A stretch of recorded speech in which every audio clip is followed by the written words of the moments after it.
We are live. Welcome to the Night Marathon. This is a very different way of doing it, obviously. We just passed half Halloween, guys. Halfway to Halloween was the end of April.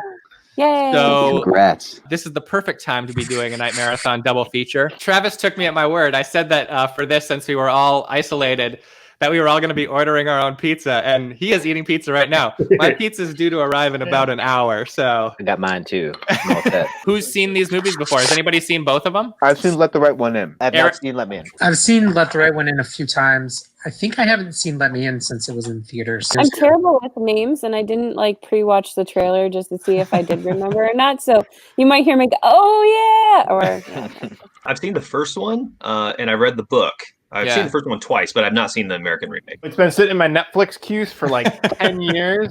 Never watched it. I've seen the first one. I never saw Let Me In, although I'm very excited because I've been interested in it. I love Matthew Vaughn. Matt Reeves. Sorry. Yes. I love Matt Reeves. And I just started reading the book. So I'm about 20% into the book when Travis said it was great. I was like, okay, fine. So I just started reading it when the kid was napping. Timer, share. 3, 2, 1, go. He's doing this like in the middle of underneath a light. Good point. Yeah. I'm sure it's you the can moon. see traffic. If you look in the background, you can see traffic. This is 2008. This was probably shot on film, and it had to be overlit. Like, this is before we were just watching digital on monitors. They lit for film. Yeah. The main emotion, at least that I feel through most of it, isn't really fear, it's sadness. I really feel for this kid. Yeah. Oh, yeah. All right. This guy. I know we keep saying it, but I just love how patient it is. Yeah. Mhm. It's yeah. Oh.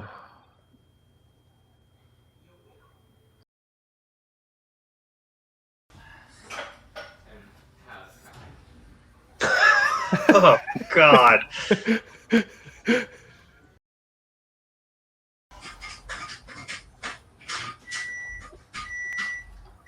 So cool. That So cool. was so I didn't even cool. notice that. Yeah. So cool. It's so gross. Oh, yeah.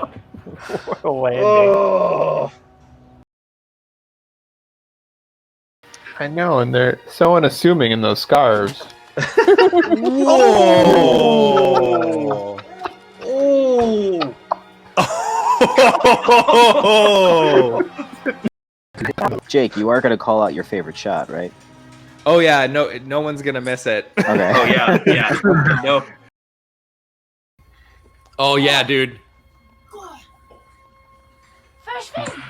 That's weird. That's weird, man. Very subtle. I love it. And they did it in a cut too. No weird morphing effects or anything. I love it. It was a great scene. Oh. Oh. Oh. Oh God.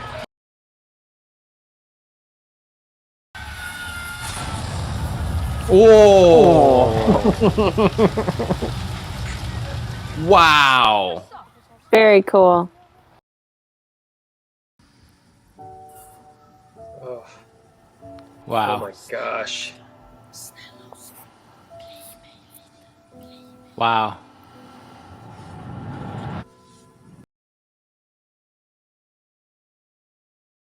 Here you go, Adam.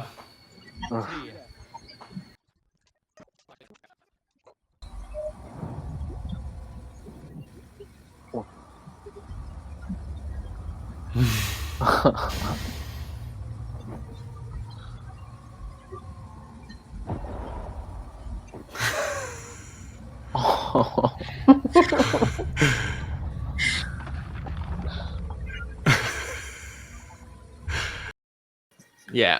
Okay, guys, so here's how it works. After we watch a movie, we talk about it, and then we watch another movie. Cool. Spoilers for Let the Right One In. Who would briefly synopsize this movie?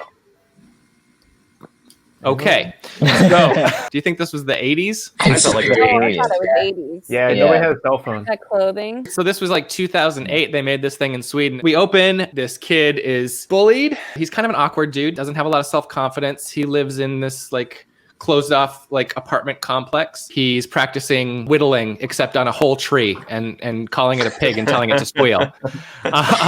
Then he sees this gnarly girl standing atop, 12-year-old girl, same age as him, standing atop the jungle gym in the playground. She's like, we can't be friends. And he's like, what? And she's like, peace. And she takes off. And then we see him get bullied. We see him not fit in. We see him cutting in the clippings of a serial killer. We see the dude who just moved into the building, presumably at the same time as the little girl, wander off at night and string a guy up by a tree, slit his throat, and start to collect the blood. Worse or better, we find out he is basically the Renfield. What's the guy's name? Dracula's caretaker slash pet of a vampire. He's bringing this blood back to her. They have a weird relationship that is not nearly as graphically addressed in this film as it is in the book, right in the beginning of the book. He's at her beck and call because he's in love with her. The little boy they start to kind of bond over a Rubik's Cube. They kind of have a soft friendship forming. She's like, you can't let yourself be bullied.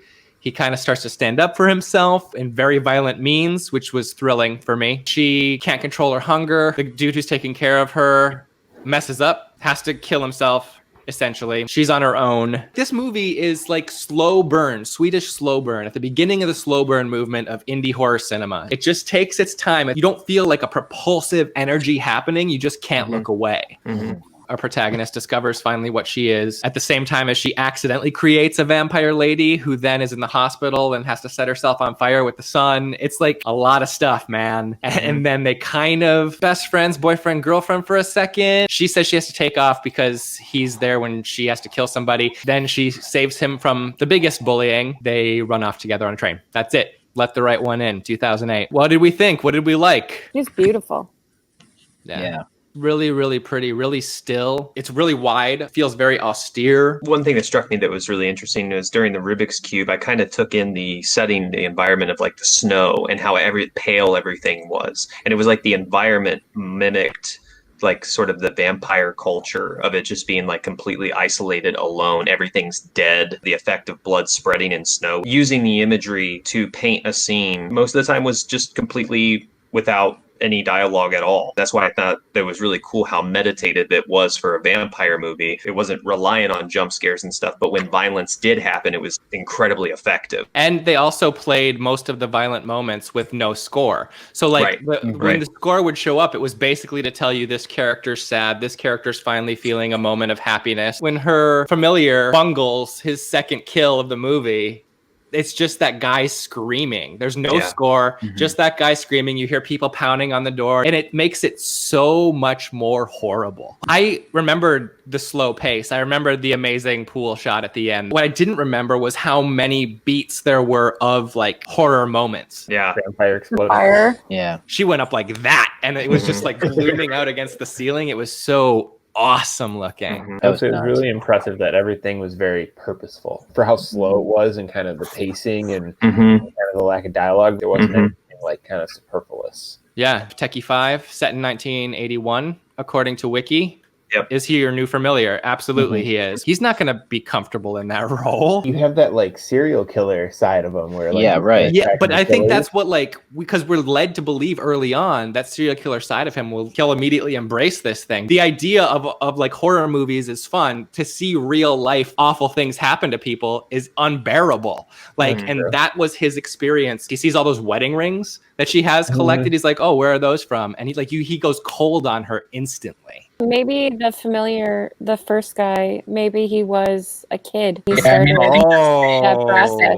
So that's interesting. That's how I've always taken it. He was in the same situation because I feel like you really see her grooming him. She's doing it all very purposefully. To me, it felt like she was actually engaging with someone for the first time in a long time. I felt like she was being sincere. That's what I felt like. Yeah, when she like explains about the bullies and she's like, you know, you need to stand up for yourself. I think that's fair, but you have to remember like this is someone who's been in the body of a 12-year-old girl for hundreds of years probably. She knows what she's doing. She's the Kirsten Dunst without the Brad Pitt. Yes. I like what squalor they live in. They're not even the Lost Boys hanging out in caves. They have a shitty apartment that's undecorated, and she's filthy most of the time. Do you want to pop in for the second movie, dude? Sure. What is this second one called? Let me Let in. me in. Pull this guy in. 3, 2, 1, go.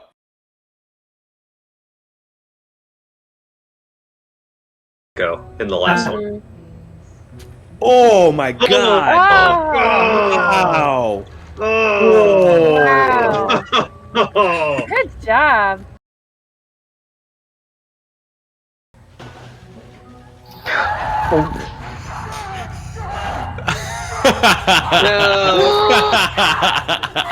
Wow. Damn. I don't know about Wow. that. Very Okay. different.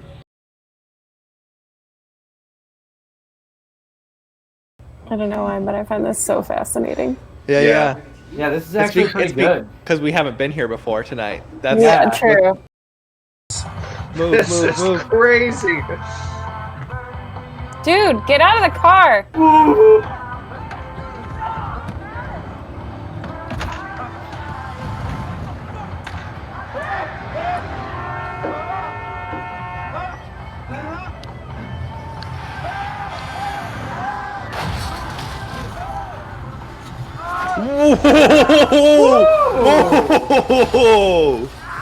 Oh my god, this is awesome. Oh my god! Beautiful.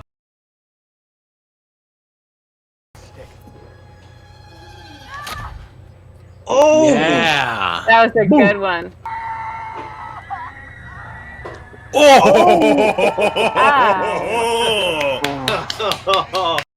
These shots here, they're interesting-ish, but they don't feel natural like they did in the first movie. Yeah. I agree. They feel over-considered.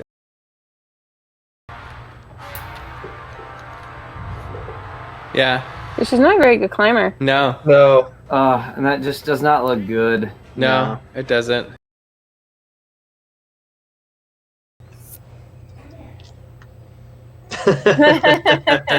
That's amazing. PSA. What is he doing? Yeah, how are they? What the? Whoa! No. No. What, dude? Yeah, what was suspicious? Just the creak on the other side of the door? Like, this is so illegal. Yeah. The water. That's... All right. That was Let Me In. Who wants to synopsize this one? I'm just kidding. It's the same thing. Yeah. What do we think of the American remake 2 years later?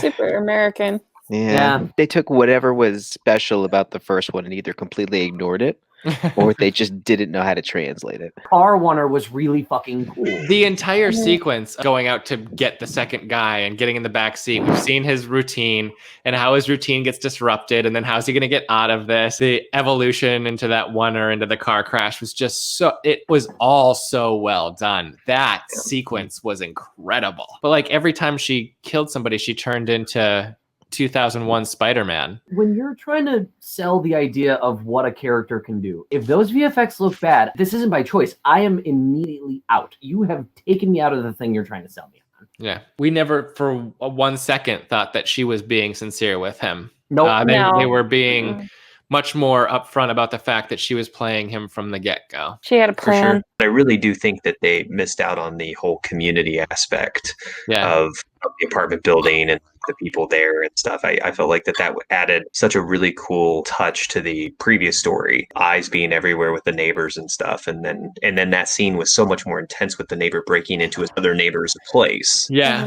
Whereas they didn't justify the cops' entrance into the apartment because that's who they replaced him with for this movie. I'm wondering if Americans might find it unbelievable that a neighbor would be so determined. It would be more likely that a hard-boiled cop would be out to catch it. And none of us know our neighbors. I am 100% with you on this. I understand that for like an American audience, but like then they should have just got him through that door a little more justifiably. And then it was shot in traditional coverage. Yeah, we just watched this movie. But I feel like anytime I've heard foreign film into an American remake, I feel like that's pretty much what everyone says, is that the original is better. However, a back-to-back viewing can work, and I know because I've done one, Rear Window, Disturbia. And that's because Disturbia isn't just a raw remake. It's a total reworking of a real dope concept. That's why you could do Argento's Suspiria and Suspiria 2018 back-to-back. They are completely different movies. I enjoyed the new one. I love the new one. Yeah. I love